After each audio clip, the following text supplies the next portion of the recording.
In a sun-drenched French village lived a young woman named Fatima. She was known for her kind heart and boundless curiosity. Her life was simple and happy, filled with friends, family, and the sweet scent of her mother's bakery. One day, a mysterious nobleman arrived in town. His name was Bluebeard, and he was fabulously wealthy, with a grand castle overlooking the village. But he had a secret that made everyone uneasy: a long, striking blue beard. Despite the whispers and worried glances from the villagers, Bluebeard was charming and polite. He showered Fatima and her family with lavish gifts and attention. He spoke of faraway lands and incredible adventures, painting a picture of a life she'd only dreamed of.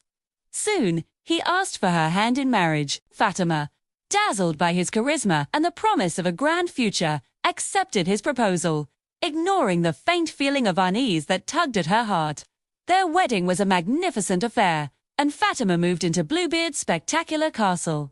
The castle was a wonderland of art, music, and endless rooms filled with treasures.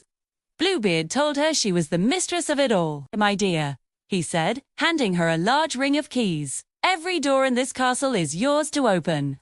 Explore every room, enjoy every treasure. All I ask is this," he added, holding up a tiny, ornate golden key. "This one key you must never use.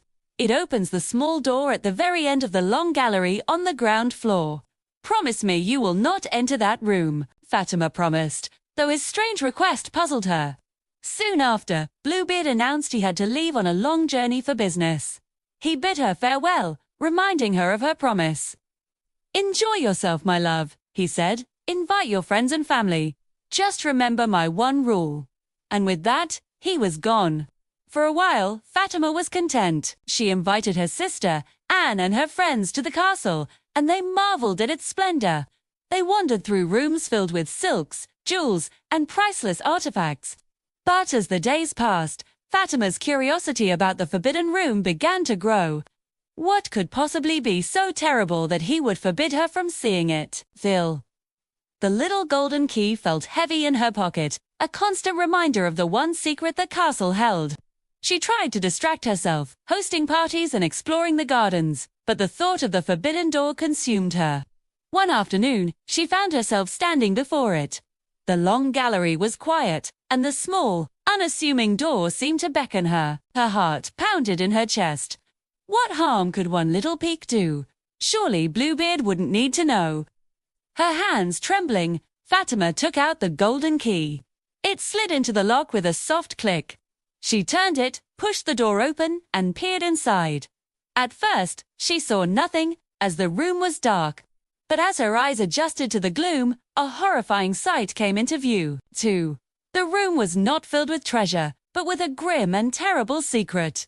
This was where Bluebeard kept the memories of his past wives, all of whom had disappeared mysteriously. A wave of terror washed over Fatima. She slammed the door shut and yanked the key out, but in her haste, it slipped from her fingers and fell onto the floor, landing in a dark stain. She quickly snatched it up and ran, her mind racing. She tried to wash the key, but the stain wouldn't come off.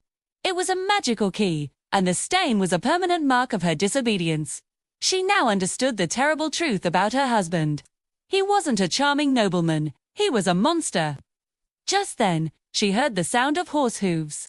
Bluebeard had returned, unexpectedly early. Screet. He greeted her with a smile, but his eyes were cold. "I trust you've had a pleasant time, my dear," he said, before asking for his keys back. With a shaking hand, Fatima returned the ring. He examined them one by one, and then his gaze fell upon the small golden key. He saw the telltale stain. His face contorted with rage. "You went into the forbidden room," he roared. "You broke your promise. Now, you will join the others." Fatima fell to her knees, begging for her life. But Bluebeard's heart was stone. He drew his sword, giving her just a few moments to say her prayers. In a panic, Fatima ran to the highest tower of the castle and called out to her sister Anne. "Sister Anne, do you see anyone coming?" Anne, who had been watching from the window, scanned the horizon. "See, nothing but the sun making dust and the grass looking green," she called back. Bluebeard's heavy footsteps echoed on the stairs. He was coming for her. Again, Fatima cried, "Anne, Sister Anne, do you see anyone coming?" This time, Anne's voice was filled with hope. "Yes," she shouted. "I see 2 horsemen riding this way at great speed." They were Fatima's brothers, who had grown suspicious and had come to check on her. They burst into the castle just as Bluebeard raised his sword. They fought bravely and defeated the wicked nobleman, saving their sister from a terrible fate. Fatima inherited all of Bluebeard's wealth, but she knew true riches weren't in gold or castles. She used her fortune to help her family and the people in her village. She eventually found love again with a man who was kind and honest and who had no secrets to hide. And Fatima, wiser and stronger, learned that true happiness comes not from grand promises, but from trust, honesty, and the courage to face the darkness.